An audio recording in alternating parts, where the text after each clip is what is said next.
Hey friends, before we jump into today's episode, I want to tell you about my brand new hangboard.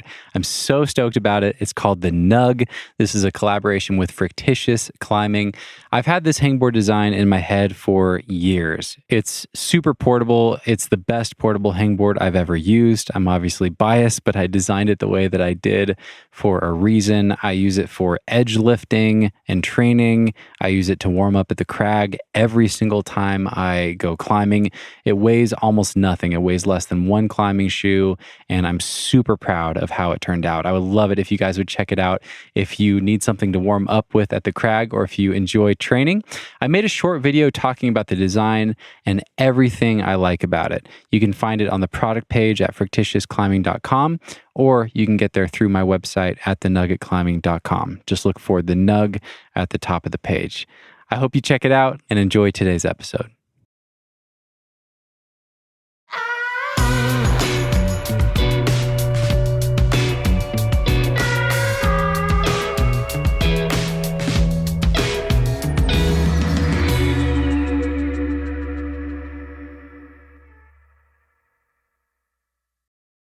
Hello, friends. Welcome back to the Nugget Climbing Podcast. This is our Fundamental Series, Season 2, Episode 4. Today, we're talking about how to train your fingers. I'm joined by my co-host, Jesse Firestone. Jesse, hello. Hello. And I've got a question for you before we dive into our tips and pitfalls about finger training. How long have you been climbing? That's my pre-question to my question. 17 years-ish? Okay. Maybe 18 years? 17, 18 years? Yeah. Okay, we'll say 17. You've climbed multiple V12s at this point. You've done well over 100 double-digit boulders. Wait, didn't you introduce the leather podcast this way? Yeah, I mean, go on. I'm going somewhere with this. When you look back at your 17 years of climbing, what was one thing that made a really big difference in your finger strength? Like, for instance, you started doing X, fill in the blank, and it made a big difference for your finger strength. I have two answers. Answer number one is something I stopped doing, which is probably not going to surprise you or anybody who pays attention to my stuff. I stopped doing like any kind of max hang or like super heavy thing where I dangle from a hangboard with a ton of weight on myself. That was a big gain. And that helped a lot. Yeah, because I just wasn't super tired. And it was like tweaky for me. And I think I had already made enough gains in that realm that it was like blood from a stone, wasn't really helping. That's number one. And then like right around that same time, I had my first home wall and I started like climbing on the home wall, which definitely by itself makes your fingers stronger because it's basically board climbing. But particularly the like low gear style training that we talked about in the board climbing episode, which I think was the first one, right? Yeah. That was a big level up in terms of my ability to like take the finger strength I had and actually apply it to small holds. Like in the first big span of time with climbing, it was just like being able to get weight onto any hold, and then after a while, like I feel like I have enough force and it's just the holds just get smaller and smaller and worse, or you have fewer fingers, and feeling like the hold is too small is just something that happens a lot more as the problems get harder. I'm sure that's a familiar sensation to a lot of people. And the low gear is definitely the thing that's helped the most with me just feeling like I just rarely run into a hold where I'm like, that hold's too small. Like it doesn't really happen that much anymore. Until I'm trying like, V13 or something where it's the fact that the wall is so steep and there's no weight on my feet. It's not that the hold is too small, Right. And then I feel like I maybe need more force again. It's hard to tell. It's kind of like a back and forth. So yeah. Do you have a good answer? Yeah, my answer is right in line with that last thing you said. I think spending more time climbing in steep areas where there's more load on my fingers. That's made a really big difference for me. And that includes building my first home wall many years ago and climbing at 40 degrees in a style that really closely mimicked the outdoor rock climbing I wanted to do. I set a lot of really small crimps on that board.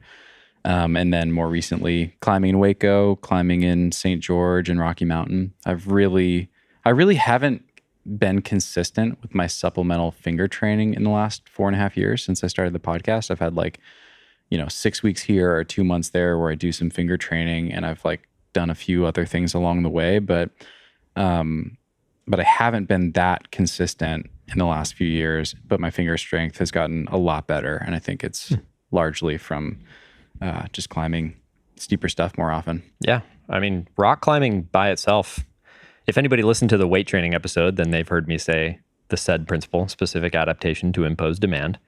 You get better at the things you do, and you're constantly loading your fingers when you go rock climbing. So like it totally makes sense that if you can find a way in your rock climbing to do the thing that you're trying to get your fingers to be better at, your fingers are probably going to get better at that thing, right? Right. When you climb like 40-meter pitches at Smith Rock and you're on the wall for 20 minutes, the capacity of your forearms is going to increase in a way that it can tolerate that abuse, right? Mm-hmm.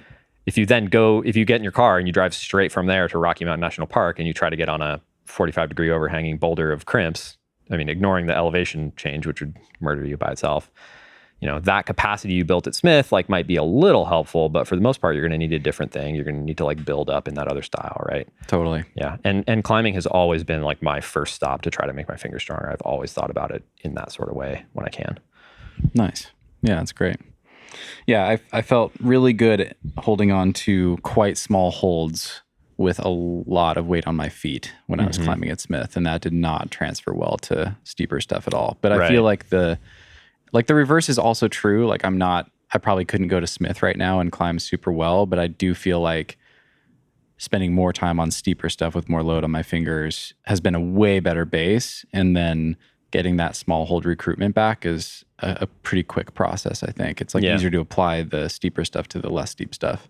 I think so too. And I think we'll probably get into some of this, but I think like the ability to grab really small holds or really tricky holds is like mostly a neurological thing. It's like neuromuscular coordination to like get your fingers in the right position or like hold that really high angle and not let that grip break.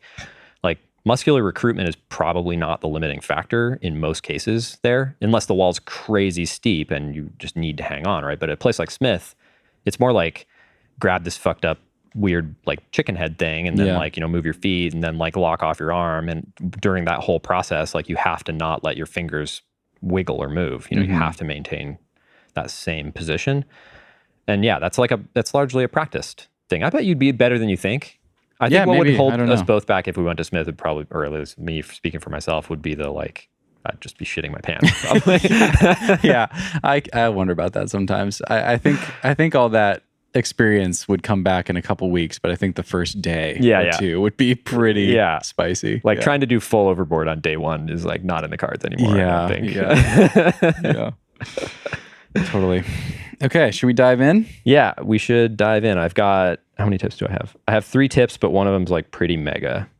Okay, I have quite a few. I've got 4, and some of these are pretty mega as well. You and I think first. I actually looked at your tips. I don't think you've seen mine yet. Nope. They complement each other pretty well, I think, but we're going to be kind of bouncing back and forth. Like I could tell that yours really followed some threads, and I could see the influence of Tyler Nelson. For people that don't know, you're working with Tyler. Like you're a coach within the Camp 4 universe. Right. And I have done like a ton of like finger strength and anatomy education through him as well. Through him, yeah. So I could see that like a lot of that was informed by him. And I tried to stay a little bit more with most of my tips on the side of like, if you want to start using a hangboard for the first time and you don't know what to do, or if you've been hangboarding for a long time and just like want to kind of check back in, that's kind of how I was thinking about a lot of this stuff. Cool. But yeah, so I think we'll cover a lot of good stuff. There's a lot of different ways to train your fingers, and we're going to cover a little bit of everything today. I think this will be a dense one. But yeah, my first tip is do something simple enough that you can be consistent with it and do it for a very long time. Love it. This could be a hangboard protocol. This could be climbing on a certain type of board you like we've talked about. This could be a campus board routine if that's your thing, or it could be a fancy unlevel edge overcoming isometric protocol with a force gauge. Doesn't really matter. Could just be climbing on hard boulders with fingery holds. Whatever it is, and I'll throw out some actual protocols that I think are good options here later in this episode. But whatever it is, make sure that it's simple enough that you can be consistent with it and do it for a very long time.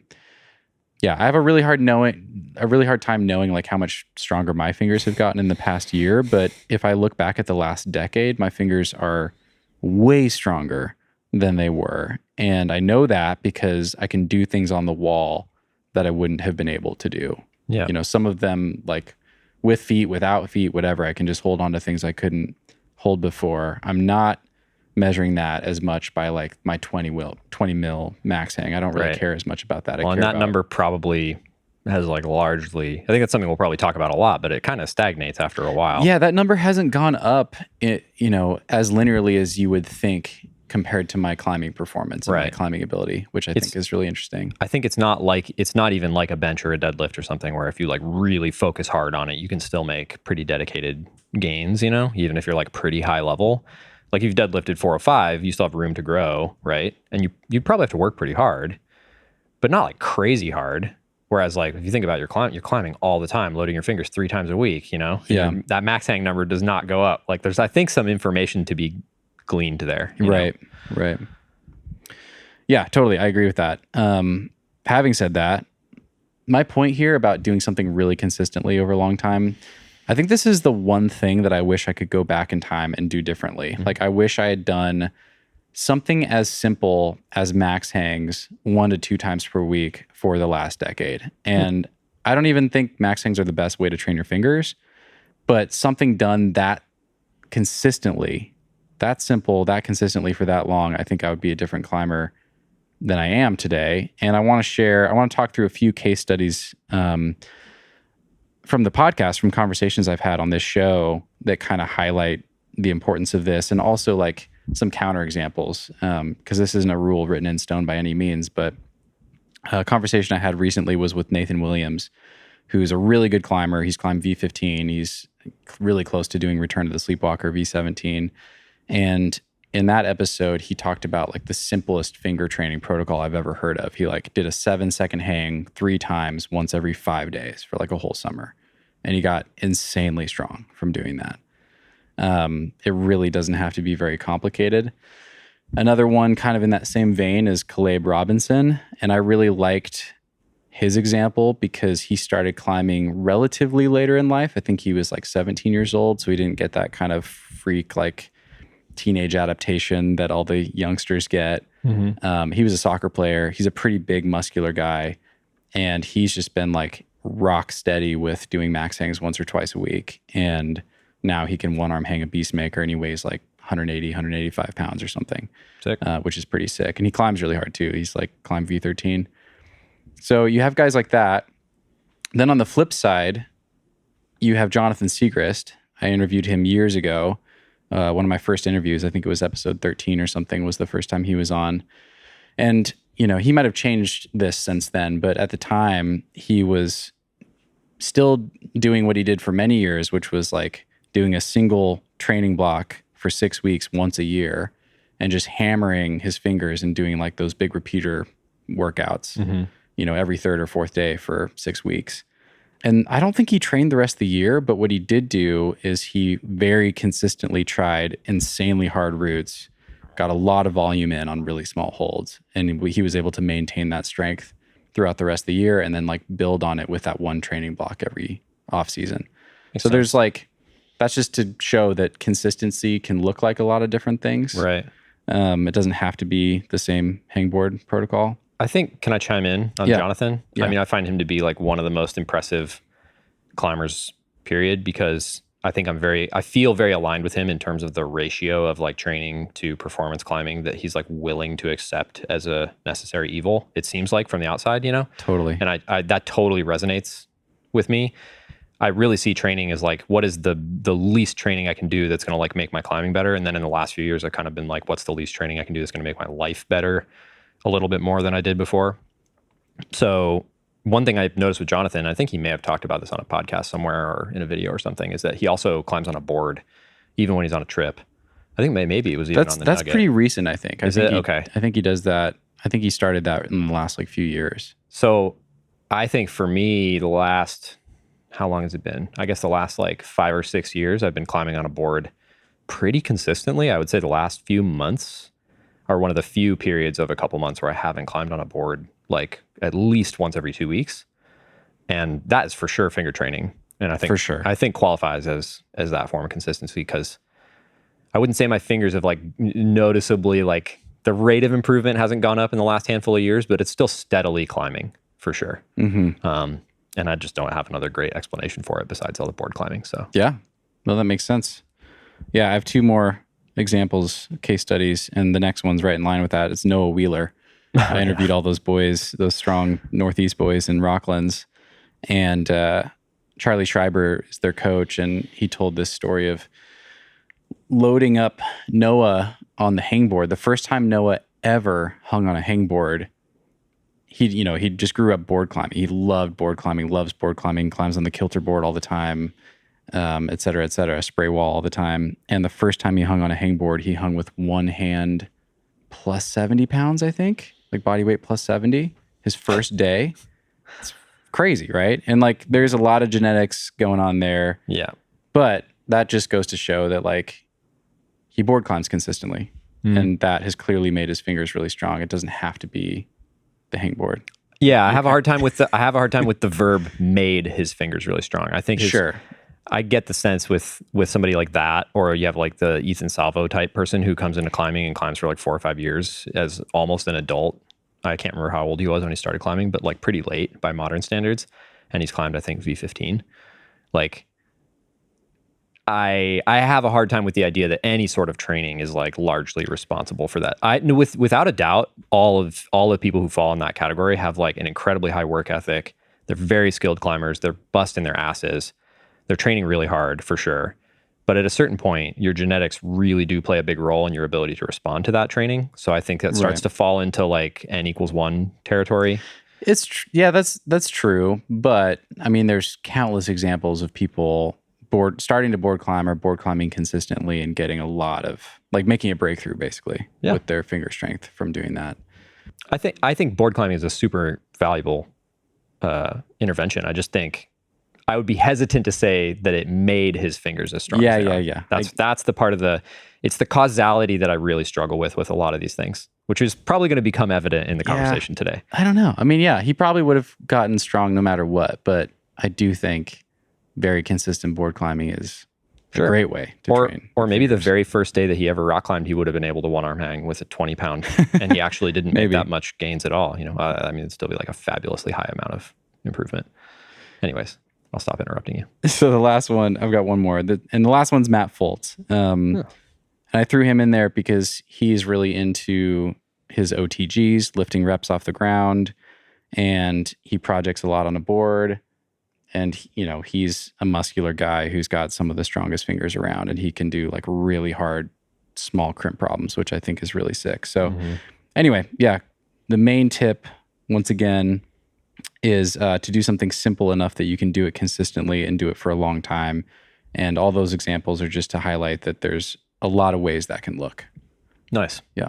I think it's that, I don't know if you planned this, but I think that works great with my first tip, which is you probably don't need much. And if you're going to try to be consistent with it for a super long time, not doing very much is probably a pretty good idea.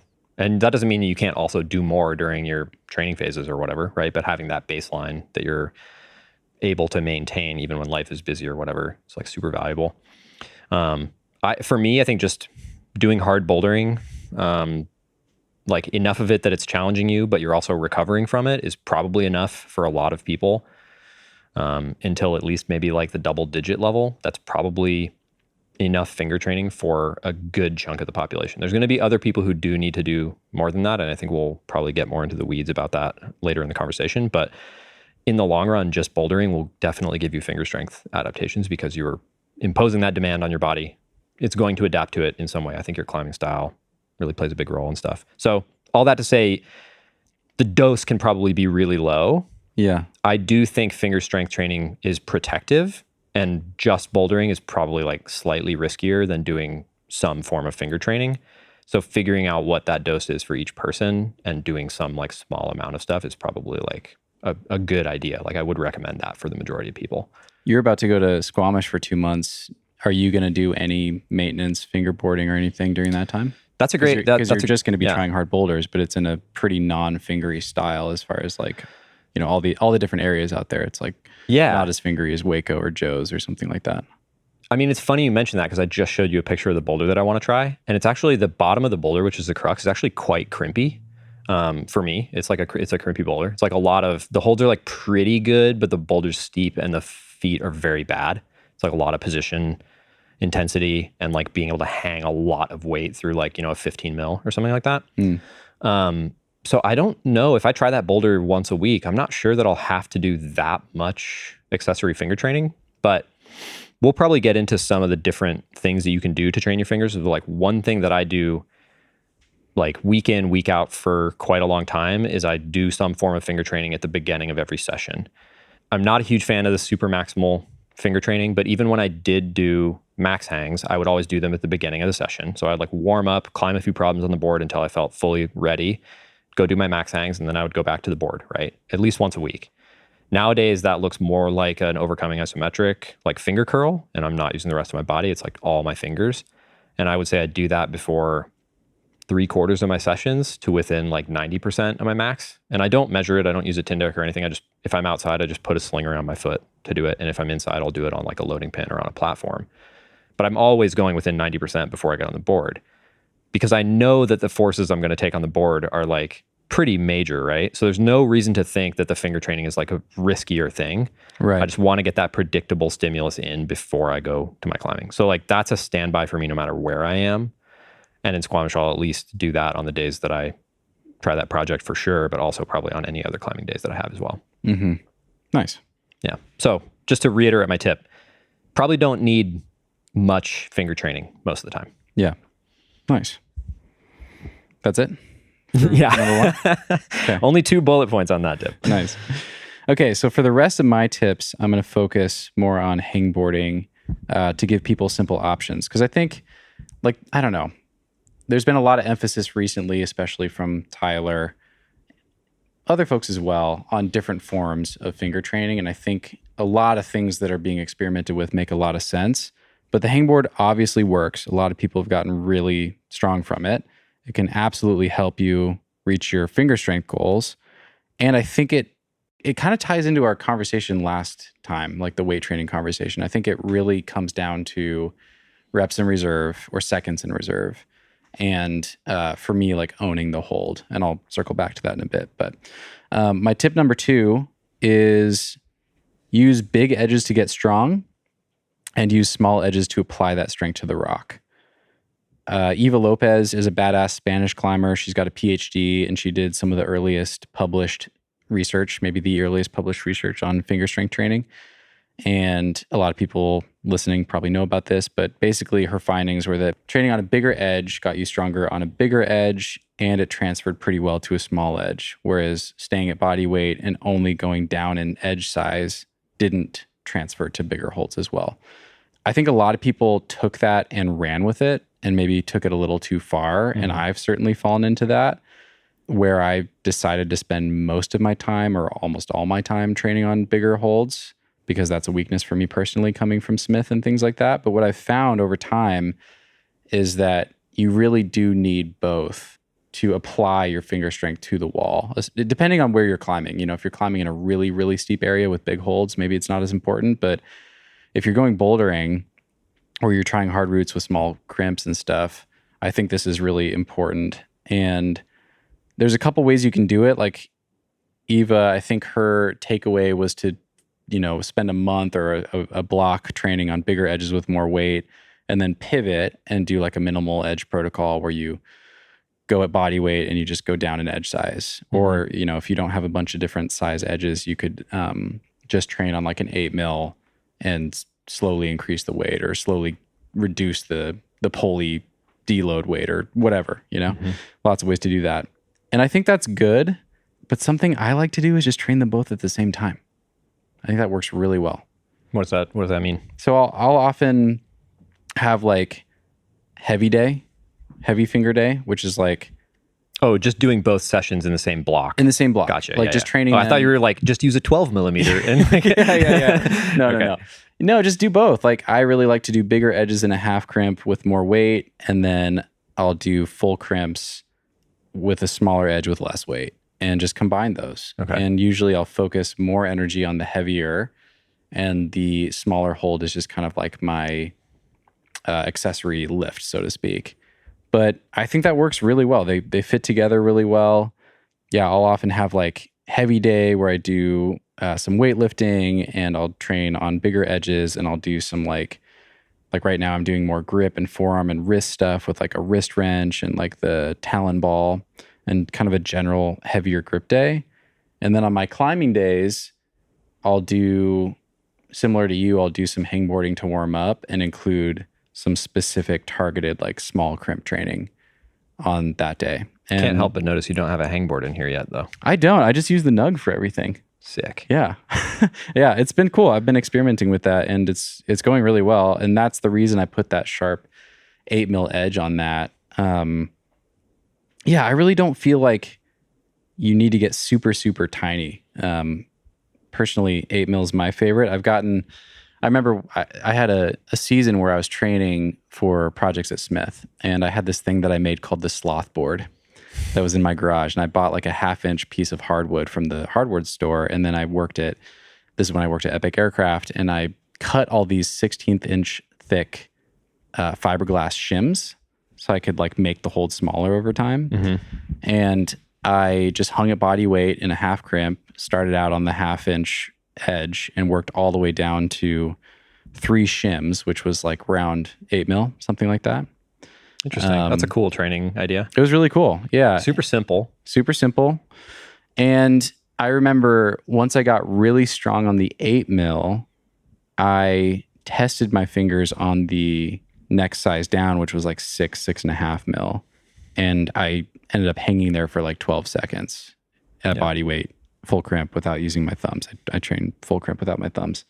I'll get to that later. But that showed me that like, I don't think you need to train on 6s. I don't think you need to go down to 4mm and stuff like that. I think pick something that's like not crazy condition dependent, that's small enough, and it kind of covers all your bases. But I noticed like when I train on an 8mm combined with a heavier, bigger edge, the holds on my projects just start to feel bigger. And I feel like my finger strength like transfers really well to the wall. That's cool.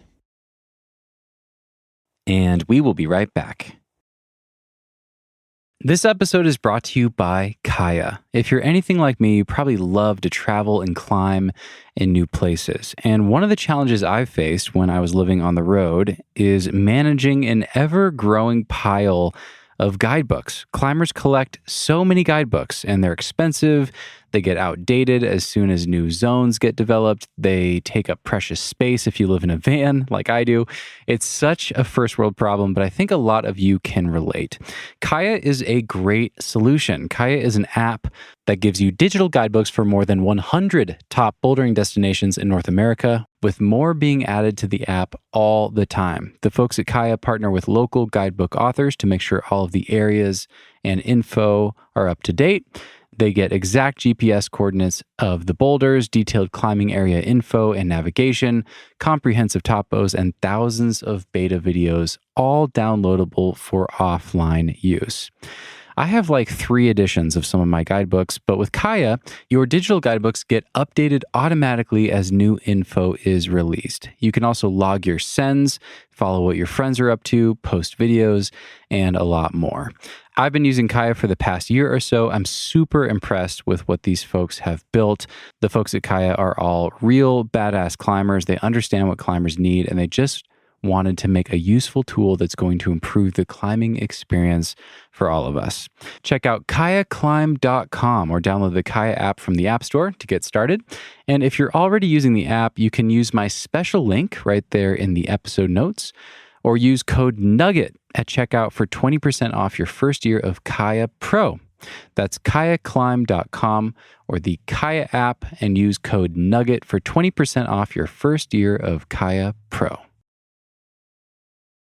This episode is brought to you by Tension Climbing. I've interviewed a lot of the world's best climbers on this podcast, and one thing that comes up again and again when I ask folks how they train or how they got so strong is board climbing. In fact, if I could go back in time and do one thing differently, I would have spent a lot more time seeking out and climbing on boards. The Tension Board 2 was developed from the ground up to be the singular most effective board for broad and incremental progression. These guys thought of everything. The hold styles and the difficulty of the holds on the TB2 is really varied. They have differences in textures between the wood and the plastic, which I think is realistic. Some rock is really grippy and some rock is really smooth and slick, and I find training on wood to be super helpful for that. But the one thing that really stands out to me about the TB2 is the footholds. A lot of them are small and precise. They have an element of directionality, and all of that means that you actually get to practice good footwork when you climb on the board, and you can learn a lot about how to move well on the board as well. It's super fun to train on, and I find it translates really well to outdoor climbing. I recently set some replicas on the TB2 for one of my projects in Rocky Mountain National Park. And after training on those replicas for several sessions, I was able to do the crux of one of my projects for the first time ever, my very first day at the boulder this season. And I was blown away. I couldn't believe it. I'm super stoked. And all of that is thanks to the TB2. I feel like I've barely scratched the surface. There's so many ways to train on this thing. It's just so cool. Head over to tensionboard.com/nugget to learn more about the Tension Board 2, or use the Tension app to find a TB2 at a gym near you. That's tensionboard.com/nugget to learn more about the TB2, or use the Tension app to find a TB2 near you. And now back to the show. I think we have like a lot of the same ideas and we just go about them differently, which is kind of interesting. Nice. I guess I never thought about this, but like, well, is that the end of your tip before Yeah. I go off on a crazy tangent? So my next tip is to understand the adaptations from the training and understand what you're actually training when you do each of these things. So to me, to take the example of like doing a heavier training cycle with like a 20 mil or a 25 mil, like the Nug, that would be like, the idea there is probably to get muscular recruitment. The very rough science that we have so far and the suggestions of people like Tyler say that at a certain point, you're not really adding any muscular recruitment anymore and you're just getting passive tension when you do that type of training. That doesn't mean, to be super clear, that training is not valuable. It just means eventually there's a load where you're not getting muscular recruitment out of it anymore and you're getting something else, right? If you're going heavier and heavier with a bigger edge. Theoretically, right? Okay. Yeah, theoretically, if you just keep going heavier and heavier and heavier, at a certain point, you're probably just getting like connective tissue stiffness from it. And eventually, I don't even know if it's a good training intervention for that, as much as like you're just sort of weeding out people who can tolerate these like crazy high loads with their connective tissue, right? Like when you see people do like double body weight, or things like we were talking about earlier, like things like that with a 20 mil, like, and that's like for context for people, I was on Instagram this morning talking to people about trying to figure out who has the unofficial world record for lifting weight with one arm on a 20 mil. Right. And it's insane what people are doing. Like and holding and keeping a half 7 times body weight. Yeah. They have to keep their grip, right? I think this is just whatever, however it comes goes. off the ground. Anything goes. Okay. Yeah. I really think like so this is based on what I think anecdotally is that like at a certain point it's like blood from a stone. Again, I know I've already said that once in this episode, but like those type of gains really don't feel like they translate to rock climbing anymore. And it could be that my bias there is that I have some genetic difference that makes my tendons able to tolerate rock climbing in a way that I don't need to train that stuff a lot off the wall. I think that's a pretty reasonable guess. But to go back, you were kind of like listing off people who do very simple finger training and have gotten better and better over time. Like Dave McLeod is like pretty infamous for doing all of his finger training just on a very simple edge. He's done the same thing at for body like weight, 16 years. Right. And he like still gets PRs every once in a while, right? Yeah. So you probably don't need like a crazy amount of overload. I think his overload is still really high because he's doing one arm training with his body and then sometimes adding like small dumbbells. So that's still like, double what one hand is usually holding when you're rock climbing, right? Because it's like your whole body weight from one hand. The important thing is just to understand when you do something like a max hang, it's going to give you a certain adaptation. If your goal is to get more muscular recruitment, to actually get strong, when you say stronger fingers, like strength is basically muscular recruitment, right? that is what you're going to try to get from a max hang, there's probably an end point to where that's like the most effective place to put your training like points, so to speak. Yeah. Do you want to respond before I move on? I have thoughts about that, but I can't decide if I want to get into that now because that. Well, let me talk about the other ones, and then maybe that'll. Yeah, I guess I'll voice my like hesitation or my skepticism, which is that, like I think that if you, for example, you're doing max hangs for multiple years, I think you will max out your like obvious recruitment gains pretty quickly within like 6 or 7 weeks or something. I've experienced that. But I do think if you stick with it at a level that's heavy but not injurious or risky, connective tissue adaptations are going to happen over for sure a long time scale. Yeah. And that's the next thing on my list is connective tissue. I think that's kind of like the compound interest, like, if there is a silver bullet, it's just like getting those gains over a decade. Well, the tricky thing is like that theoretical connective tissue stiffness stimulus is coming from the fact that when you contract eccentrically, I think you can tolerate like 35 to 50% more load is the idea, right? So like within that 35 to 50% more than you can do voluntarily, those would be like valid training load, right? So that's the reason that you have somebody do a finger curl and then you take that number and you multiply that number, whatever you can voluntarily do with just your fingers, just your forearm flexors basically, multiply that by 1.5. That would be like the upper bound for how much you theoretically could tolerate before it starts to just be like all passive tension, right? The tricky thing for me is like I know that I could walk over to your weights and use the nug and pick up way more fucking weight than I'm ready to. It's almost like I can put myself at risk so easily with that form of training. And I think this is why I think there's just a lot of individual differences, because I don't think that you feel the same way that I do. But it feels very risky to me compared to other forms of finger training. Gotcha. No, I hear what you're saying, and we're like quickly getting not fundamental with this. But I think this is important because I think that it trips a lot of people up. I do want to like finish explaining the different adaptations, but I think let me see if I can just kind of summarize. Yeah, great. There's a lot of value to doing pickup style training or doing max hang style training, especially I would say for climbers who are kind of from starting out or in the first couple of years to probably like 10 plus years in. That is probably a pretty logical, fundamental form of training that most people can engage in. If they progress in it really, really fast, which some people will, they probably don't need to do as much of it as other people. That's my basic theory, right? Because there's so much individual difference. I can't sit here and be like, nobody needs to do it or everyone should do it for 10 years because that's just bad advice.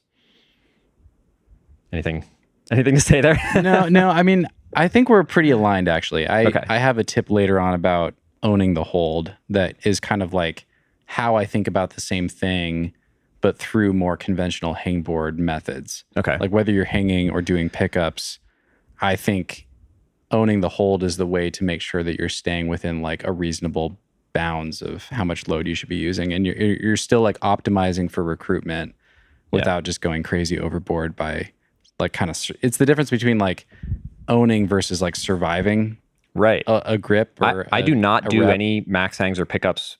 If my grip breaks, that's a failed rep. Totally. I think that's a really, really important thing that a lot of people don't understand about max hangs. Yeah, right? I think and so too. I for sure have memories of sets of max hangs I did where I just kept hanging on and I shouldn't have. And I for sure was not getting like actual finger strength adaptations from that, right? That's my fear with that exercise, basically. Right. Yeah. So I think that is an important thing to note. So for me, kind of the thing that I use now with a lot of people, instead of that kind of training, or sometimes supplemental to it, is the isometric finger curl. It's a little bit harder to learn than just hanging from a hangboard and adding weight or picking weight up off the ground with the block, but it's not that hard to learn at the end of the day. And I think we can maybe make a quick video for people. Yeah. The thing that I like about the finger curl is that you probably don't get as much connective tissue stiffness stimulus from it as you would with something like a max hang or a pickup, but it's much safer because you can't overload, right? You know that you're going to be operating within the bounds of what you're capable of. And that'll also be important later when we talk about like the timing of finger training. But finger curls, it's just, you're going to have a really hard time hurting yourself, basically. Whereas with something like a max hang, you can have a big long session and get your fingers actually really tired and then walk over and try to do a pickup with a ton of weight. And you might even be able to do it, but it's almost definitely an injury risk, right? But if you walk over and try to do a finger curl, it's just going to go like nothing's really going to happen. Yeah. There's more like auto regulation built in to the exercise. A really good way to learn how to do those, and we'll cover this in the video, is to learn how to do the full range of motion with a band. And you'll kind of feel what that sensation feels like to curl your fingers into the edge, whatever edge you're using. And then once you know how to do them banded, you can kind of find the middle of that range of motion and just like feel that sensation of isometrically pressing into the edge. And you can start doing them with a sling or with a chain, optionally using a Tindec, but you totally don't have to. The magical thing about the fact that they go with your fatigue level and they go with you as you get stronger is that you just try really hard, and the overload is like the progressive overload's built in. Whereas with a max hang or a no hang, you kind of have to select your weight based on how you feel and use RPE and all this other stuff. The finger curls, I just warm up every day and I just try within 85 to 90% of as hard as I can try. I generally don't measure it. Problem solved. My fingers are getting trained. Nice. Yeah. Do you think we need to add context around this? Like, are people aware of active flexion? I mean, obviously people that have listened a lot to my show and have followed Tyler will know what we're talking about, but I'll chime in here and add a little context for people that are totally left in the dust by the last few things that you said. But basically, there's kind of a new popular style of finger training that's emerged. Tyler Nelson's been largely responsible for making this popular. And the simple way to describe it is it's the difference between actively trying to curl your fingers closed, that's the active flexion, and doing that for reps, versus resisting your fingers from opening. Right. That's the simplest way to describe it. Right. Whereas like if you're hanging on a hangboard with lots of weight, you're mostly resisting your fingers from opening. Right. That's where you get that eccentric overload that allows you to go theoretically handle more weight safely, but then also beyond that you get passive tension, which allows you to handle more weight like in a more injurious way.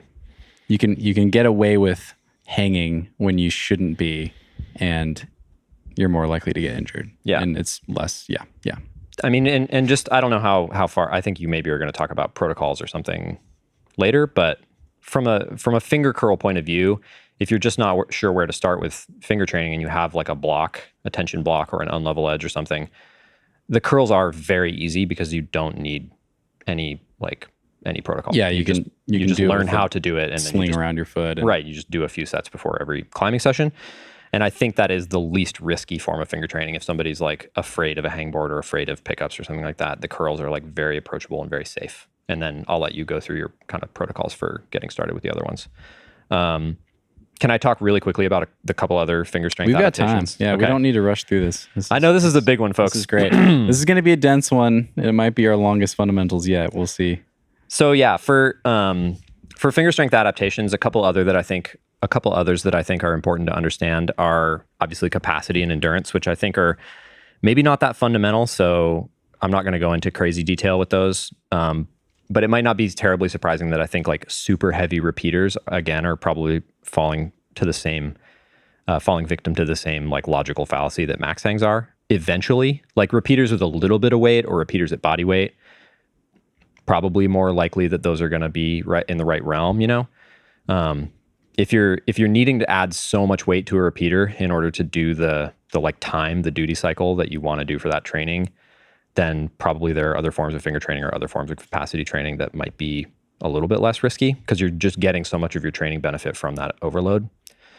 So I do like using the curls in like a repeater style and sometimes with really, really long durations. That seems to be like a pretty good way to build forearm capacity. And then also, obviously, you can build capacity on the wall. Obviously, you can climb on your project. Like we mentioned Jonathan earlier, I think he probably does supplemental finger training, but he also maintains like a very high level of capacity and endurance year round by like doing lots of long routes. And I think that's probably the best option. There's two more. The next one is rate of force development. And I think that might be like maybe one of the most important things that doesn't get talked about that much because I feel like the max hangs and pickups just like eat the whole argument. People who don't do any finger training but climb on a board a lot they might not have super strong fingers, but they have access to all of that strength very quickly. Yeah. And that is everything with hard moves, especially in bouldering. I mean, in sport climbing too, although arguably as your rate of force gets higher, you like probably tire out a little bit faster because you're like using more force all the time, or you're like exerting more of that force than you need to. So for RFD, kind of the training interventions that I like for training your fingers would be bouldering. That's like the most sport skill that you can get, especially climbing on a board. Jumping from the ground to a rung or to a hold is a very predictable way to get rate of force on that type of hold. So campus rung would be an obvious choice.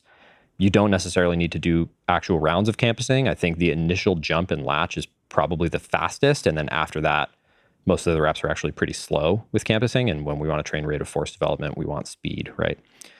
So jumping, just jump, catch, drop, jump again. Jump, catch, drop. Yeah, I think doing the jumping and catching and then doing a pull through is really good for other reasons. But as far as the rate of force development, just that initial jump and like creating force really quickly is probably like a really good training intervention.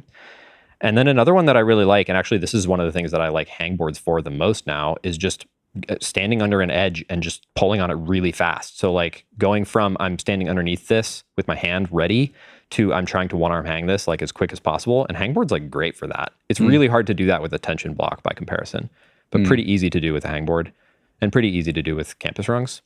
And those gains come on quick. So you don't need a huge dose of that training in order to like notice it. Okay, final finger strength adaptation. You mentioned the like Eva Lopez style. Do the like heavy with a bigger hold and then do the minimum edge training, like switch back and forth. Kind of my theory there is whatever your primary finger training is for the heavy stuff. So that could be the finger curls, could be max hangs, could be pickups. And then for the feeling better on small holds, feeling more coordinated on small holds, I do all that on the board, which I think we've talked about a bunch of times now. On the climbing wall. Yeah. Doing the wall crawls or low gear or whatever you want to call them. That's just the money for feeling better on small holds, in my opinion. Like I've done plenty of minimum edge training with the Eva Lopez board. I really felt like I was just training my skin, to be honest. I could see small wood holds being a little bit more like practical for that. But truthfully, I never felt like being able to add weight on those small holds was that meaningful. It was more about how I was using them and like getting the plumb line right and like applying force in the right direction and keeping my fingers in that high angle. And that all just feels like practice to me. And I think that takes place on the wall. Ideally. Yeah, that's cool. That's something I'm going to be leaning into more and trying more now that I have a home wall again. Yeah. Yeah, I know that I covered a whole bunch of stuff there and I didn't actually talk about like protocols for any of that stuff. So if you heard something that piqued your interest, probably you can go online and find some protocols for it, either on my Instagram or on Tyler's Instagram, or just send me a message if you want any clarity on anything that I covered. I just think I want people to understand when they talk about training their fingers, what they're actually talking about. There's a lot of things within that. So many things. I mean, so many times I hear people talk about finger strength and then they start going into some other realm besides strength, which has a clinical definition, right? And I think it's just important to be clear what we're talking about when we talk about these things. Nice. Can you refresh us on what tip 2 was again? The overarching tip? The idea was just to understand the adaptations and what you're actually training. So the ones I went through were muscular recruitment, connective tissue stiffness, capacity/endurance, which I really shouldn't lump together, but for the purposes of fundamentals, I did. And then rate of force development, and then coordination on small holds. Okay. Nice. Those are all different things that are trained differently. Nice. Okay. I'm going to jump ahead. I was going to share this one later, but I think I will share this next tip, which is own the hold.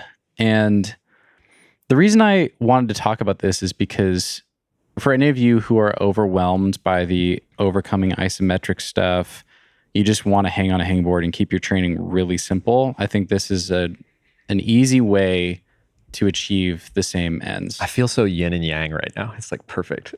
Yeah. Do you think that's true though? Yeah. So owning the hold. What I mean by that, I think this is specific to hangboarding or edge lifts.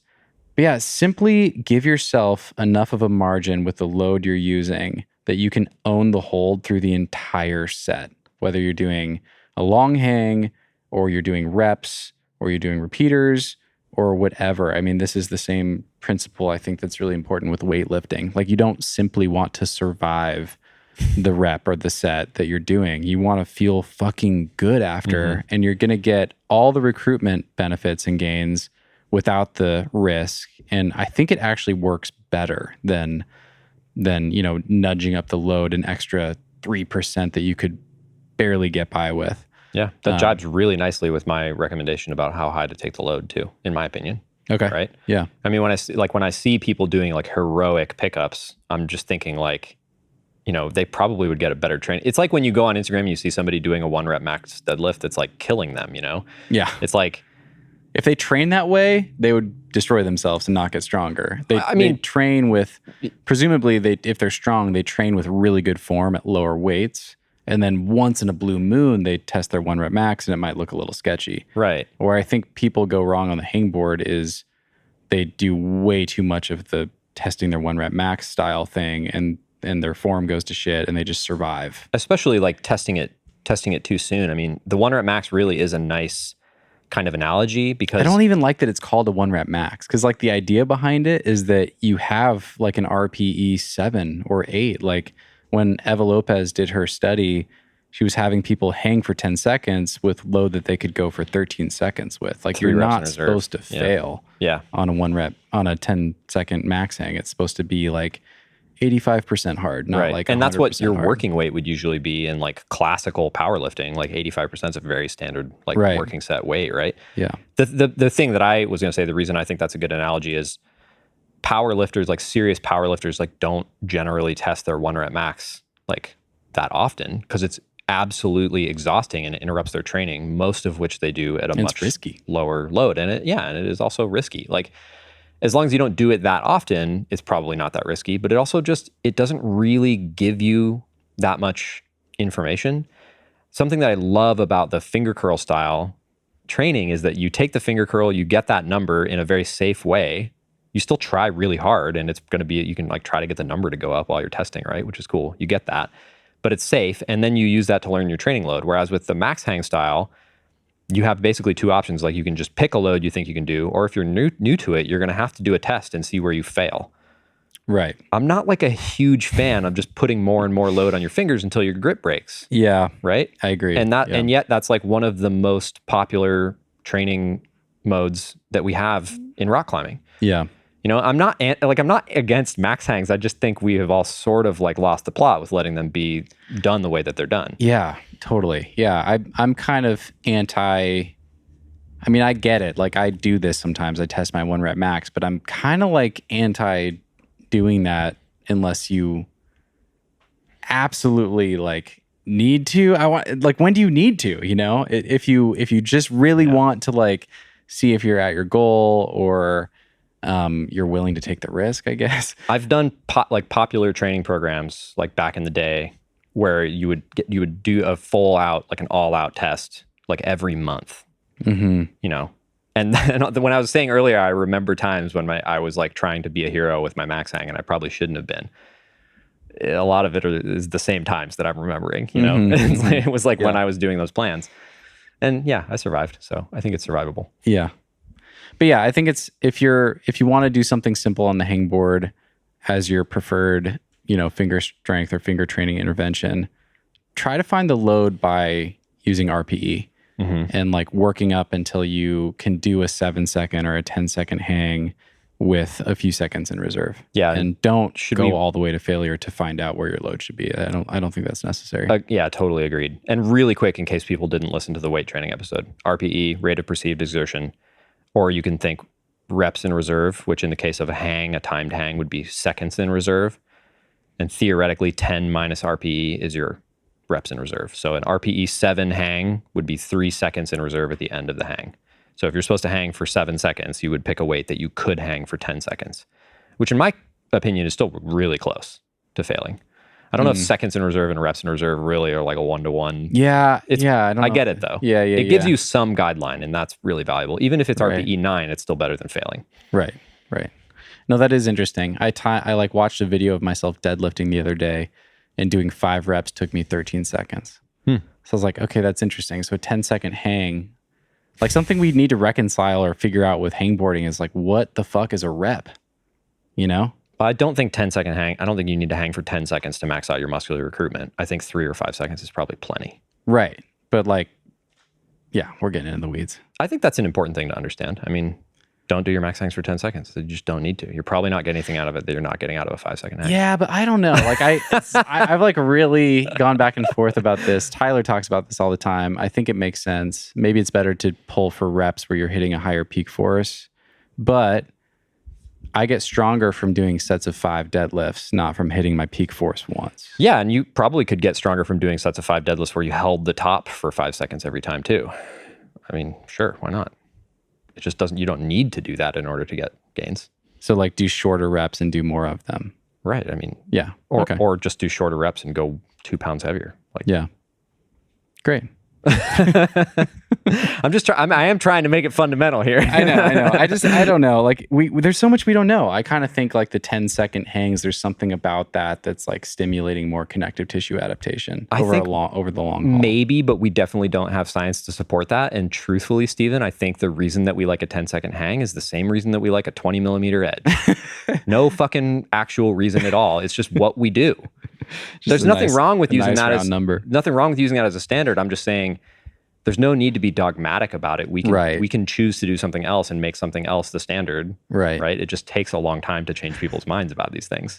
Personally, I like a 25 millimeter edge. It's way more comfortable. I'm fucking psyched that you're going to get me one of those 25 millimeter edge things. The Nug has 4 holds on it, by the way. It's not just the 1 hold, but yeah. Oh, it has a 20 on it? Yeah. Oh, I didn't even notice that. I just was using the 25. It's got a 25, which is nice and comfy. It's got a 20. It's got a 13. This is not an ad, by the way. In cut. 8. Go buy a Nug. Okay. Well, you did talk about owning the hold earlier, and I was going to make a joke. So, because if you buy one, then you own the hold. Because I'm the owner of the Nug. Yeah, I mean, I don't think the 10-second max hang is the best thing, but there's so many people that have gotten way stronger from doing something that simple consistently. I just go back to like, don't overthink it. Yeah. Just do whatever you can do week in, week out. We're on the same page. I'm just saying don't overthink it. So you don't need to stick to the standard dogma of 10 seconds or a 20 millimeter edge. Just don't overthink it. Just pick something that makes sense. And if that's 5 seconds, that's fine. Great. Yeah. Cool. Next. Your tip number 3? Oh yeah, because owning the hold was that tip, right? Yeah. Was that tip? Okay. Yep. Whew. All right. Tip number 3. Tip number 3 is practice grips on the wall. So a lot of finger strength is application of that strength to actually holding onto holds while you're climbing. Like we've talked about the Eva Lopez minimum edge thing. I talked about doing some low gear, which I think is a very good way to learn how to use like a standard aggressive grip. But I think you can do the vast majority of your training either in half crimp, chisel, or open hand are all, I think, pretty good choices.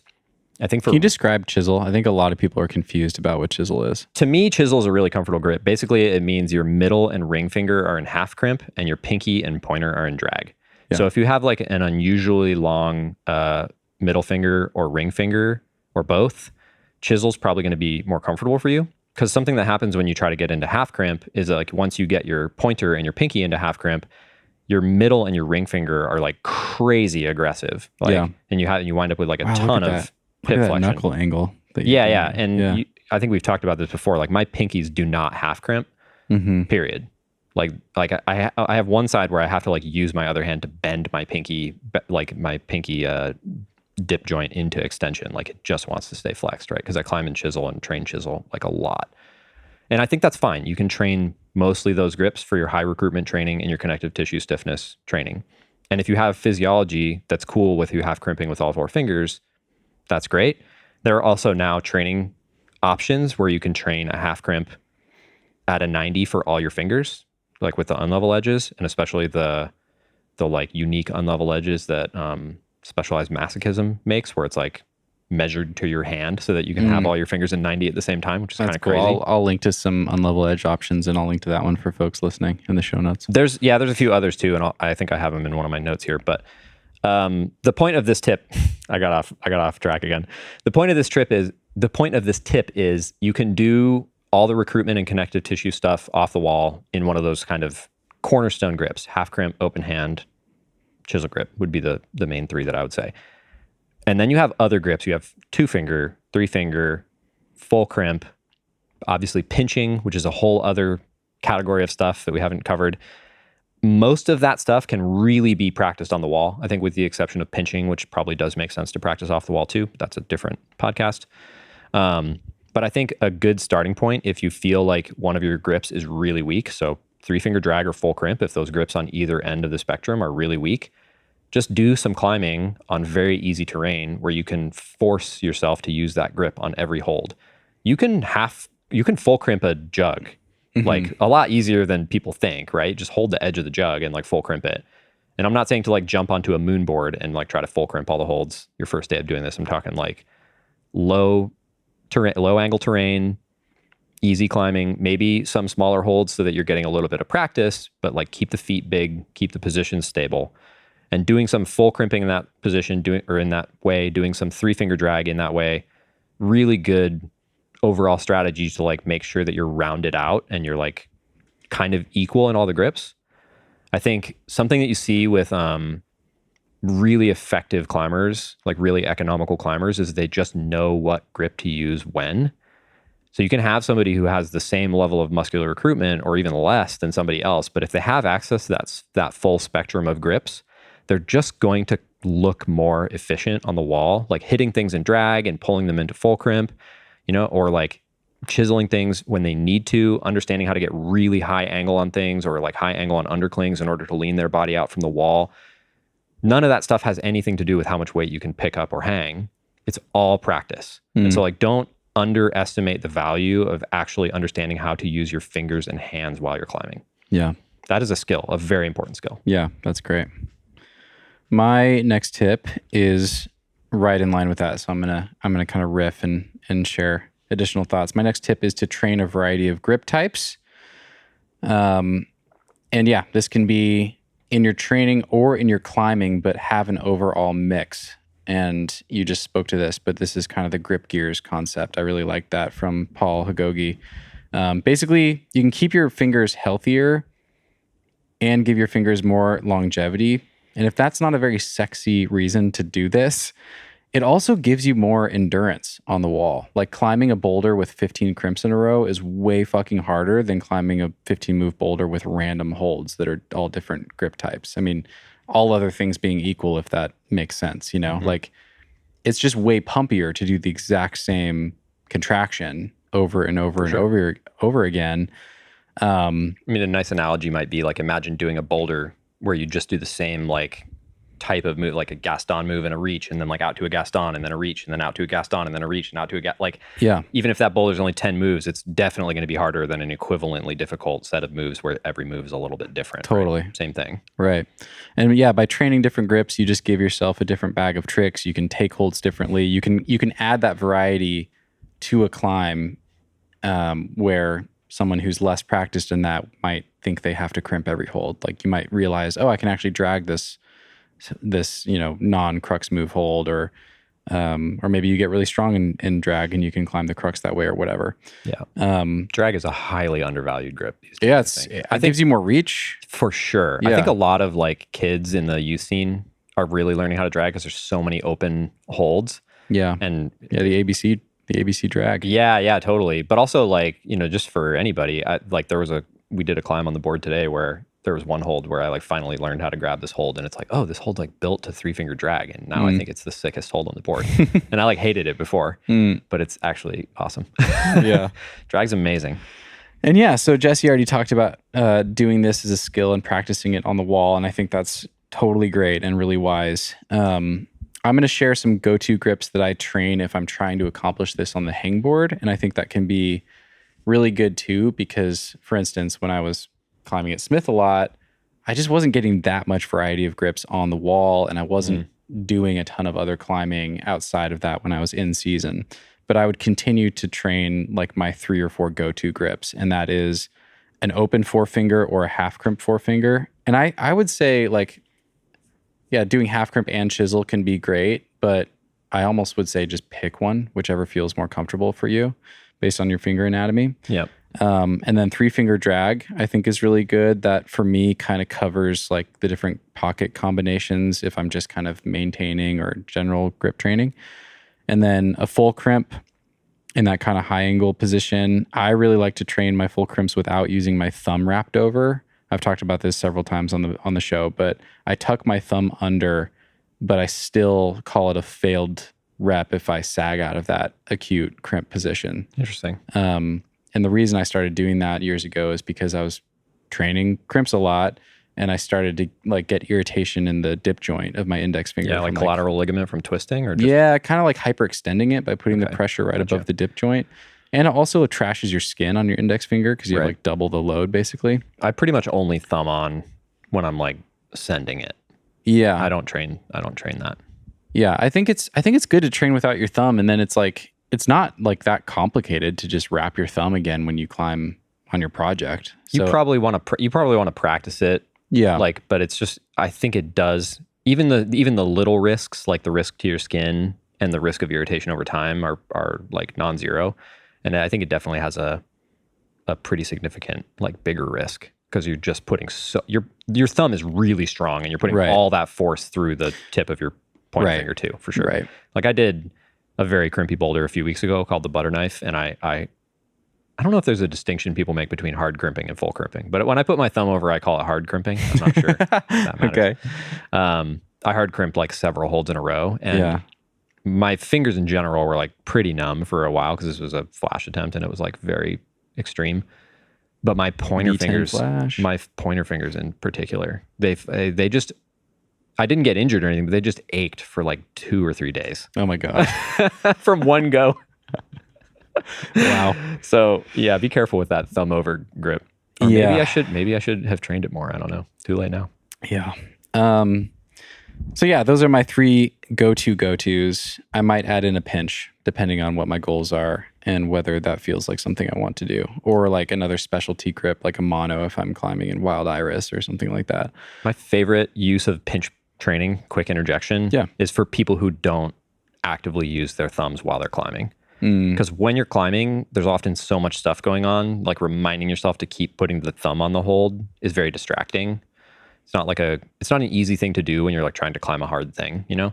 So if you just practice pinching with like a pinch block or a pinch ball, the balls are great. Your thumb is you're going to naturally like revert to that grip a lot more, you know? So I think maybe that's a good one to practice off the wall and then bring to on the wall. It also, you know, is going to train the musculature of your hand and stuff in a way that's a little bit harder to train on the wall probably. Yeah. Yeah. I think that's all good. Yeah. And final thought there. I mean, I don't know if anyone's interested in this, but for full crimps, the reason I designed the Nug the way it's designed is because those 2 crimps on it are my 2 favorite sizes. There's a nice comfy 13 mil, which is like half a pad for me. I think it's a good size because it doesn't get slippery. It's like not too condition dependent, but it's still comfy. And then I put a sharp in-cut 8 mil, and I'll kind of alternate between like training heavier if I'm not going to be climbing on any micro holds. If I'm like getting ready for a trip to somewhere steep or a sport climbing trip, I'll probably focus on the 8 mil or the 13. And then if I like need to toughen up my skin and like get ready for really small holds, then I'll switch to the 8 and train with lower loads. So I kind of, do whichever makes the most sense for what I'm going to be doing. That's great. Yeah. Variety of grips. Should we take a quick break before Pitfalls? Sure. Thanks. And we will be right back. This episode is brought to you by Revival Climbing Coalition. As many of you know, I recently got a home wall installed at my house in Washington. It's my dream training setup, and Revival makes the adjustable climbing wall that my TB2 is mounted on. My Revival wall is 12 foot by 12 foot, but they make all sizes of boards.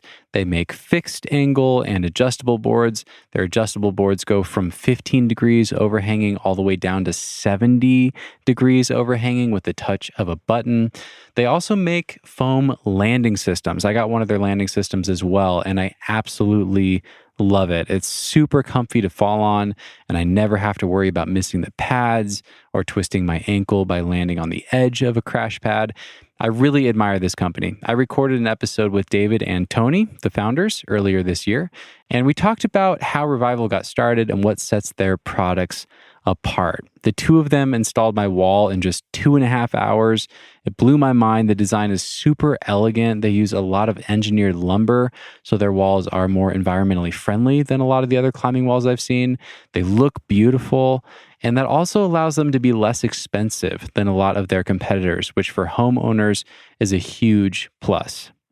If you're a gym owner or a homeowner and you're in the market for a training board, a home wall, or a landing system, you can learn more about Revival at revivalclimbing.com. Like I said before, they've got fixed angle and adjustable options, all different sizes. They can match any of the training systems out there as far as like the hole patterns in the wall. They're one of the most affordable options on the market, and their quality is really, really good. I am 1000% happy with my board.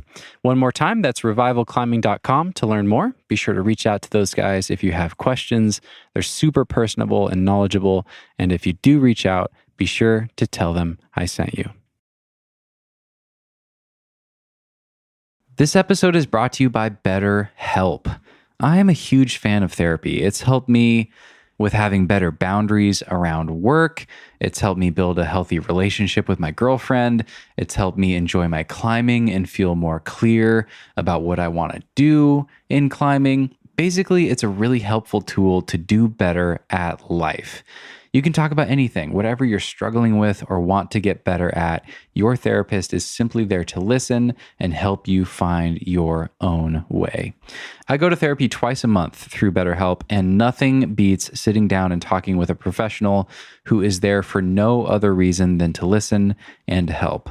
If you're thinking of starting therapy, give BetterHelp a try. It's entirely online. It's designed to be convenient, flexible, suited to your schedule. You just fill out a brief questionnaire to get matched with a licensed therapist, and you can switch therapists at any time for no additional charge and without any awkwardness.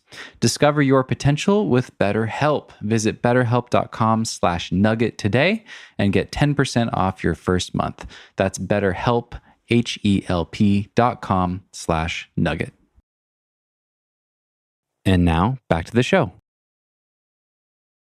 Okay, so I actually have a bonus tip. All right. Are you done with your tips? I'm done with my tips. Okay, I have a bonus tip, which is just to share one of my favorite finger training protocols. Nice. For people that want something simple to try. And shout out to Steve Bechtel. It's the ladder program from Steve and from Climb Strong. And I'll really quickly describe what it is, and then you guys can go look it up. It's free, I think, to read about it online. I'll find a link to it. And I don't always use it the way it's designed, but I'll cover that real quickly too. So basically, it's a protocol where you can either hang or lift and hold for seconds, but you do reps on the minute. And I like to do my 3 go-to grips that I described. And I'll do a 3-second hang with the first one, rest for the remainder of the minute, and then do a 6-second hang with the same load, rest for the remainder of the minute, and then do a 9-second hang. And then I move to the next grip and go through that whole process again. And I do that whole thing 2 times. Yeah. And the program is designed to build volume over the course of like a month. And you can read about that and how Steve does that. And I do like doing that. But I like to do those just 2 rounds. That's like my go-to maintenance hangboard protocol all the time. Like I really love it. And I've actually gotten away from it for the last few years, but I did it really consistently back in my Smith Rock days. And I really found that it helped. And it just kept my fingers feeling like fired up and healthy and awesome. And I felt like ready to go in all my different grips all the time. And I just really enjoy that. So I'm actually back to doing that now. And I'm probably going to do a full video at some point on YouTube about exactly how I'm training my fingers right now, especially if it goes well, especially if I send my projects this summer. Yeah. But yeah, because you can do some cool things. Like I'll kind of do that before I climb on my climbing days. And then I'll do the like heavier training with the wrist stuff on other days. And I think those go together well, but yeah, I keep it simple. I've always loved the like simplicity of that program for sure. like I said earlier, I have some doubts about using more time and retention as like the primary overload mechanism or primary like progressive overload mechanism. I should be clear. But I do love with that program that you don't have to keep track of very much stuff, like very many numbers, you know, you just use the same weight and like hold it for longer, which is like a very nice, simple. Yeah, I like how the shorter hangs kind of warm you up for the subsequent hangs. Right. Like the 3 second kind of warms you up for the 6. The 6 gets you ready for the 9. The 9 should feel pretty hard. Yeah. And then you go back to a 3 and it's like, okay. And right. I don't know. I really like it. It's super time efficient. If you're doing 3 grips, 2 rounds, that whole thing takes 18 minutes. That's really solid. quick. Yeah. Cool. Pitfalls of finger training. Pitfalls. You want to go? Yeah, I have 4 now because I wrote one while we were talking. Nice. How many do you have? Same. Yeah. Okay. All right. So pitfall number 1, we've kind of talked about this a lot throughout the podcast, but I think the pitfall is that if the load is too heavy, I'm not convinced that it's actually making you stronger. I think you probably picked up what I'm talking about all the times that max hangs have come up, but basically the short version of it is when you do a max hang, if you surpass a certain load, then you're getting what we call passive tension from other structures, from the other muscles in your body, like hanging on, like your shoulders and arms and everything hanging on, and your fingers are kind of just like along for the ride. They stop creating additional muscular recruitment at a certain point. So if you're doing that kind of training, or if you've been doing it for a long time, especially, and you feel like you're not making good gains with it, probably I would try something else. I would try some climbing like mechanism on the wall to make your fingers stronger, or I would use a smaller hold, or I would do some like one arm training where you can get some shoulder stuff in there, or I would like do some pinch ball training or some wrist wrench training. There's a lot of different options to train your fingers and your grip. And if you feel like you're stalled doing max hangs or pickups, you probably are. You're probably not training what you think you are. I think I said this to you. I think the idea of doing like a 200-pound pickup on a 20 mil edge is sick. I just think it's a sick thing, but for me, it's like deadlifting 405 or whatever. I just consider it a completely separate thing from my climbing that I agree. Maybe want to do at some point because I think it's cool. But for myself, if my main goal is to climb more hard rock climbs, I don't feel like I need to squeeze any more juice there right now. So I guess the pitfall is if you go too heavy, you're probably not at the best case scenario, you're probably not getting that much out of that style of training anymore. And there's I think a reasonable likelihood that it's also an injury risk if it's combined with a high volume of climbing. So don't go too heavy on those things. Just train them until you feel like you've kind of plateaued, and then stick around a load that's like pretty manageable. Do them for connective tissue adaptations. Still a great idea. And if you think it just seems sick to pick up more weight, pick up more weight. But don't fool yourself into thinking it's going to make you send your proj. Yeah, I agree. Yeah, I think the 200-pound lift thing that's like a silly, goofy trick. It would be sick to do this, kind of like deadlifting 405. Right. I didn't think that was going to make me a better climber. I just thought it would be sick. Yeah. And I think about the edge lift, going any farther beyond body weight, kind of the same. I still would like to get to body weight because I do think I've seen that specific type of thing hold back my climbing on certain boulders where like I need to just own a 1-pad edge. Yeah. And I can't quite hold it with enough weight. But yeah, I do think like most people that we see online that are doing rad things with 20 mil edges it's just diminishing returns. And a lot of them, I'll just be honest, like a lot of them are genetic freaks. Like, let's be real, that is what Instagram's all about. Like that's what rises to the top, like things that make people outraged and things that just look incredibly cool. Right. And so it's probably going to be one of those two things, you know? Okay. I'm actually going to skip one of mine because I think we have kind of hammered that point home. That horse. All right. Yeah. So my first pitfall is not considering how you climb when you embark on your finger training journey. I think your finger training should be really specific to you.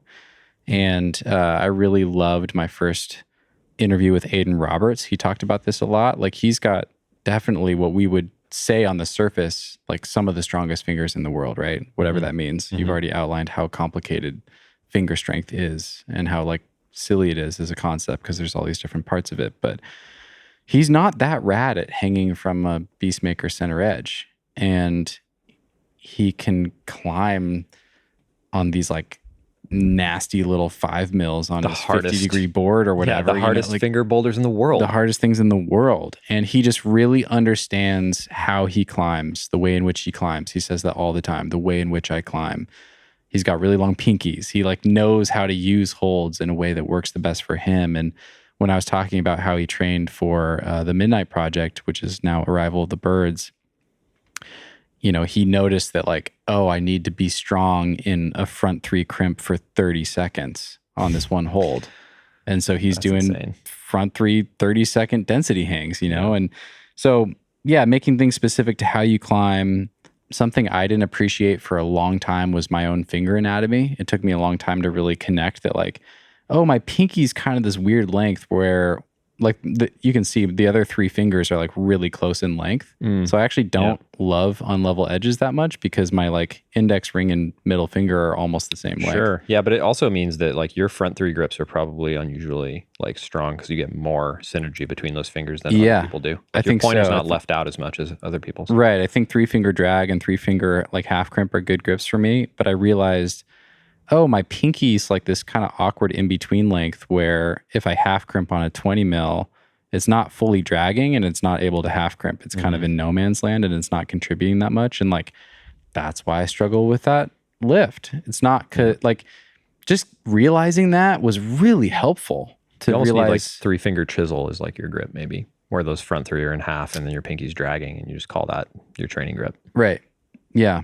I can do that. I can, basically just pay attention to how you climb, to how grips feel with your hand shape and your finger lengths and all those sorts of things, and have some mindfulness around like your grip selection and how you train with all that in mind. And that could be like playing to your strengths. That could be acknowledging your weaknesses. Oh, you full crimp every single hold, even slopers. Maybe it's time to start doing some 3-finger drag training to learn how to do that, just to make yourself healthier and more robust and more efficient. Yeah, I think that's great. That's great advice. And when you said can you say the tip again? What was that? Or the pitfall? Not considering how you climb. Okay, right. Like I originally thought you were just going to say like, there's a very real likelihood you don't need to train your fingers at all. Like just think about how you climb and how you hold the holds. Because some people just, you know, to use your phrase, own the hold. Like some people just own the holds, man. And they probably don't need to do as much finger training. They're either naturally strong or they've climbed in a way where they've adapted. Their fingers have really adapted, you know, and those people probably need less finger training. Like part of the point of training is to build physical capacity, but also part of the point of training is to build confidence. And so if you don't climb in a fingery way, maybe doing some finger training will let you feel more like you can exert that on the wall, right? I think that's great advice. That almost feels more like a tip than a pitfall, not to nitpick.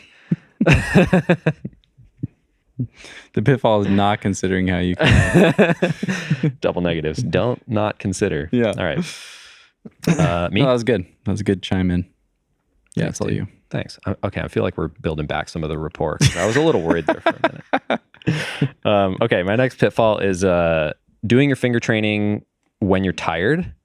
Often after climbing is when people do their finger training. So I don't actually think the timing of your finger training matters that much. I think the dose of your finger training and your total volume is what matters the most. But without a doubt, if you're nailing your training and climbing volume, but you're always doing your finger training when you're tired, I think that's a risk. I think it's just really common that people will have, or at least in the people I speak to, they'll have a big climbing session and then they'll go do max hangs or something after the session, the same as they would like go bust out, you know, some pull-ups or something like that after the session. I just don't think finger training really is the same as something else like weight training. I think I could even maybe make a compelling argument that doing like deadlifts or bench or pull-ups after climbing is like not always great for everyone. It's probably a better place to put it than before climbing. But in the case of finger strength training, I would probably do that before climbing or on a separate day. Yeah. So to go back to the idea that we're not always sure that muscular recruitment is the thing that's making us limited on like a max hang or a pickup, it's very easy when your fingers are tired to kind of force them to hang on in a max hang or a pickup, right?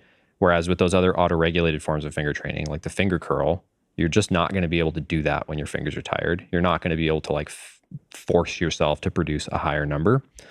So if you do want to do those like heavy loaded styles of finger training, I would just do them before you're climbing. They're probably not going to impact your climbing that much unless it's like a mega volume, which is probably not a great idea anyway. Or do them on a separate day, or have a few hours after your climbing session to like recoup and then do them at home. You could also do them in the morning before your climbing session. I know you've done like phases of that as well. It's just really hard to get the loads right when your fingers are tired from climbing. And I think that's a risk factor. Yeah, I agree. Definitely agree.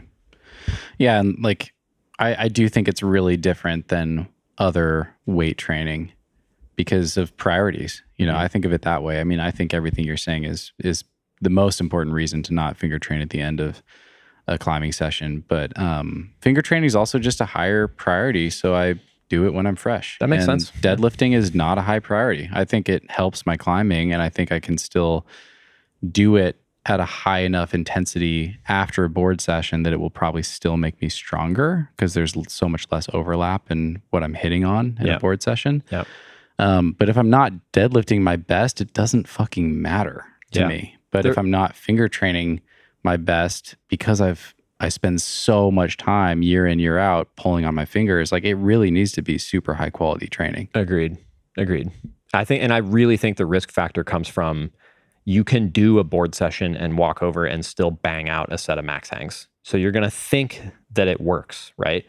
But I really don't think you're getting the adaptation from it that you think you are. And I think it's definitely risky because you feel that way. Yeah. Right. That's why I think it needs to go at the beginning. Yeah. And you'll probably feel better doing it at the beginning too. It's not fun to slog through finger training when your fingers are tired. Right. No, I think a great illustration of this is, I don't know. I think I might have only shared this video on Patreon, but when I recorded with Tyler in episode 202, I went to his shop and did a warm up with him, did a climbing session with him. We talked about all of that on the podcast in that episode. And I was filming the whole thing and I put the video on Patreon. But one of the things that he did that was super interesting is we both used like his unlevel edge and did the like max active flexion finger stuff as part of our warm up. We got up to like a 1 rep max and pulled however much we pulled. And then we went and had an hour-long board session. Not even that long. Not very long. It didn't feel like that much climbing. We were chatting, we were talking, we were resting, we were planning the podcast. We didn't get too carried away. And then we went back over to the tin deck and the finger active flexion stuff. And our numbers were down like 30 pounds, unsurprisingly, you know? Right. Like we were clearly fatigued. And then Tyler walked over to the hangboard and still busted out like a 15 mil edge 1-arm hang. And he's like, you just saw that I'm clearly tired. Like I should not be strength training right now. But because of passive tension, I can like survive this hang right now. And it might seem like it would be a good idea to do max hang training right now, but I definitely shouldn't. And I thought that was really cool. That was a really clear, like by the numbers illustration of what's going on there. Like right when I started doing the like curl style training, and I talked about that with Tyler, I tested this in a bunch of sessions for myself as well.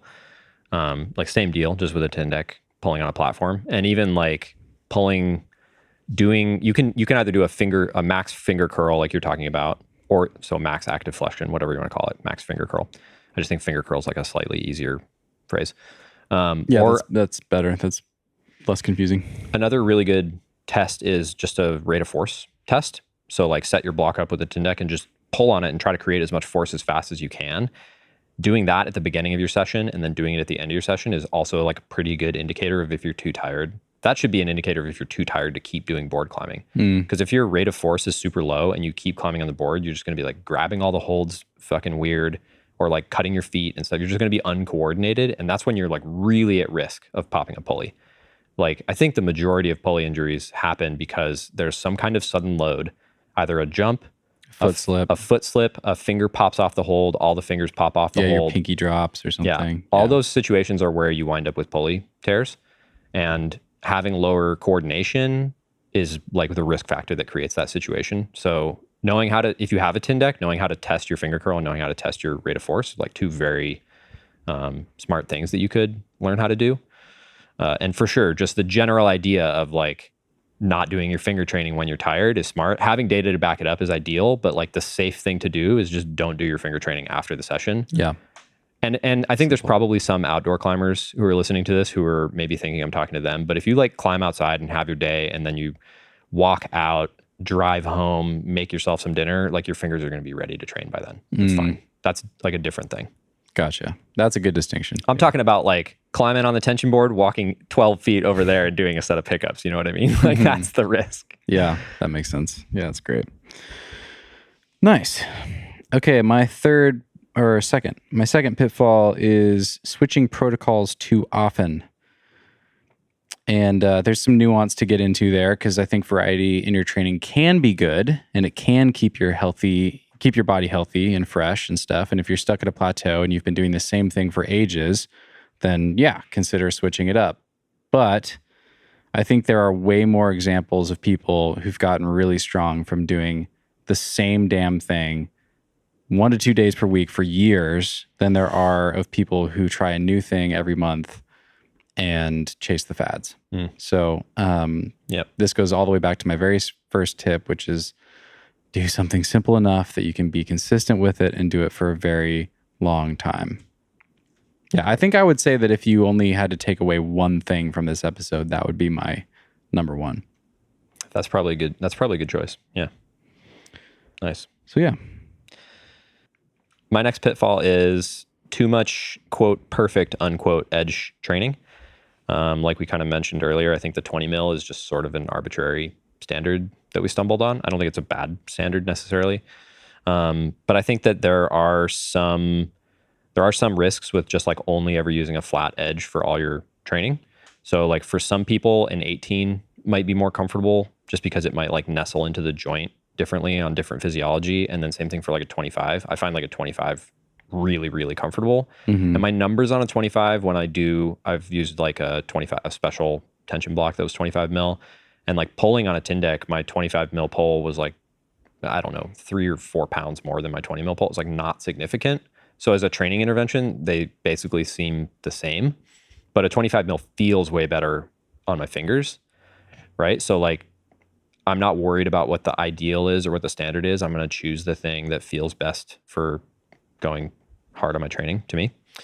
That's great. And there's a lot of other options in this realm now. So like a big thing that seems to happen with a lot of climbers is they get pain or inflammation in their pip joint of their middle finger and their ring finger. And I think the reason that tends to happen is that same thing we were talking about earlier, where like the middle and ring tend to need to be in a more aggressive grip in order to get the pointer and the pinky on a hold.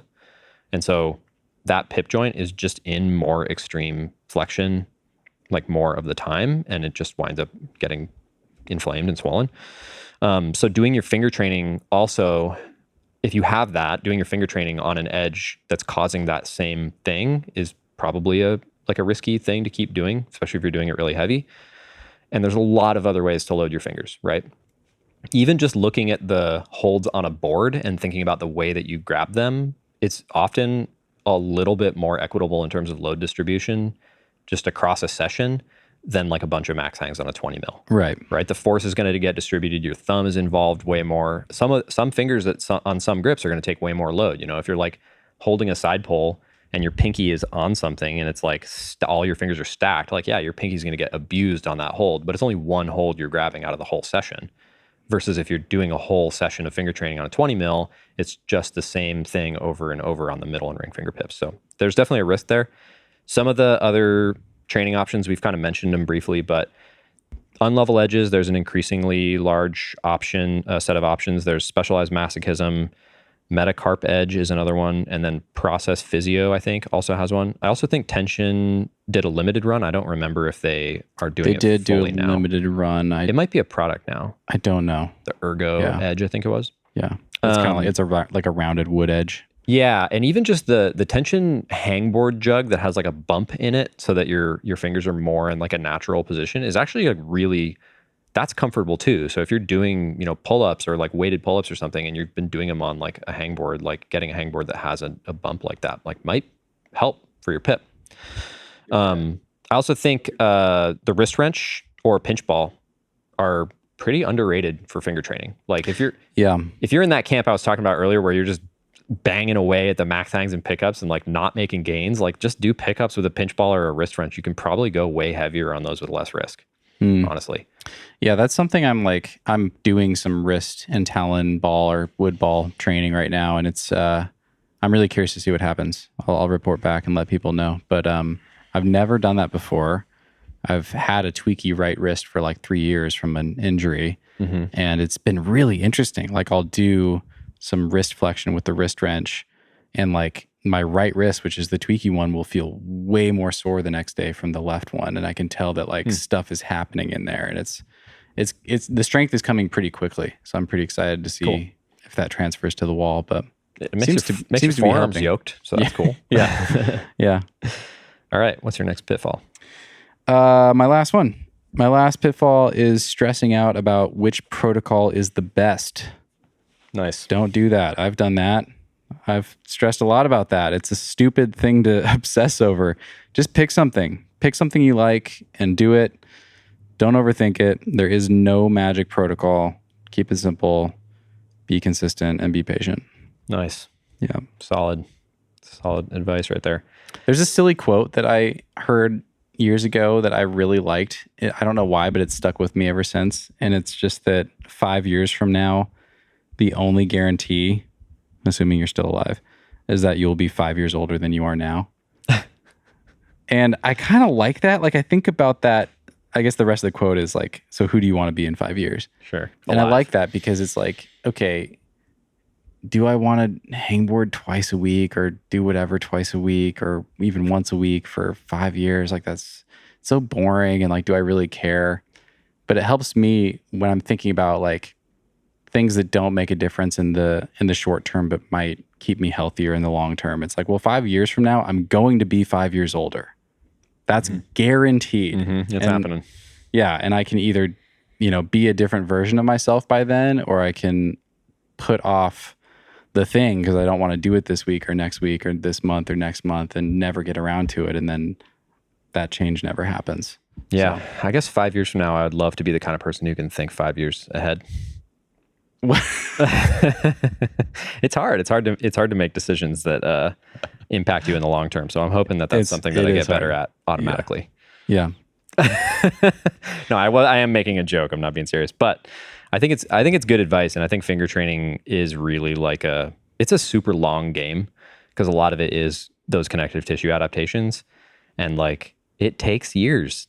It just takes years, but it's frustrating to hear that when you're young and you're psyched and you want to get better, but it's frustrating to hear that now. Myself, totally same. And I'm older and psyched. I'm not but old. Like the thing that I have done as a result of that, like frustration, is switch things up too often. I've chased the latest silver bullet, fad that I thought was going to make me awesome, or I've like pushed too hard against that like max and injured myself or stalled out or burned out or got tweaky or like all those things have slowed down my progress. And if I had just been a little more patient, a little more consistent, I think I'd be way further ahead. Yeah. I think that's, to me, I think that epitomizes why the finger curls and now the finger curls with an unlevel edge is just my go-to for myself. And I think it's what I'm probably going to do for a very long time because it's so auto-regulated. I can put the thing in my bag. It weighs like a couple ounces with a sling. I can do my finger training before every single session. There's nothing preventing me from doing it. I don't need to measure anything. I can measure if I want to know where I'm at, but I don't have to, and I can still get a workout in. It's just like nothing is preventing me from training my fingers. There are no obstacles, and it just feels like it makes the whole thing like very simple and easy. And it has no risk basically. It's very low risk. So to me, it's just like a logical move. That's great. Ask me in 5 years if I'm still doing it. All right. My last pitfall, which I wrote while we were talking, but I'm surprised I didn't include this from the get-go, is N=1. Climbing science is just absolutely still in the dark ages. So I think we've it's been quite an info dump, this podcast, but the truth is I just have my experience of working with clients and learning stuff from the sources that I've learned it from. There's more papers on climbing per year now than there ever have been before, but it's still like a paltry small number of papers, right? We're talking about like still trying to understand what the best ways are to start measuring people's finger strength. Like that's the stage that we're at, right? And I don't think that there's much of a scientific consensus there. So when we hear stories about Noah Wheeler or Caleb or Jonathan Siegrist or me or you, like, we should be very slow to make assumptions about what created those adaptations, especially because there's such a big difference in physiology from person to person. And I think that we should be just quicker to latch onto something that feels practical and reasonable to us, like you said, that we can do consistently in the long run. Like, that's the move, you know? You're not going to make yourself into a different person by doing a different type of training. But what you can do is find a type of training that works for you and stick with it. And that is definitely going to get you stronger fingers. Hell yeah, brother. Nice. Put a pin on it there. Cool. Yeah. That was a lot. That was dense. Hopefully that was helpful. Hopefully that helped provide some clarity and didn't add to the confusion. If you guys have any questions, don't hesitate to reach out. We're here for it. If we get a lot of questions, we could even jump on a call and sort some of them out and go through and try to help you guys out further. But yeah, hopefully that was helpful. Best of luck. We know finger training feels so important. We're all passionate about it. But yeah, find something that you enjoy as well. Yeah. Nice. Good luck. Keep us posted, and we'll see you next time. Thanks for listening.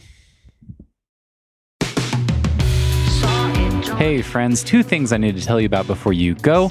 Jesse and I recorded a finger curl demo video. So if you're confused about how to do the finger curl or the active flexion style of training, as Tyler Nelson calls it, we made a 6-minute video that is available right now on Patreon. That'll show you several different methods for doing the finger curl or active flexion. The other thing is that we are recording a second Q&A for this fundamental series.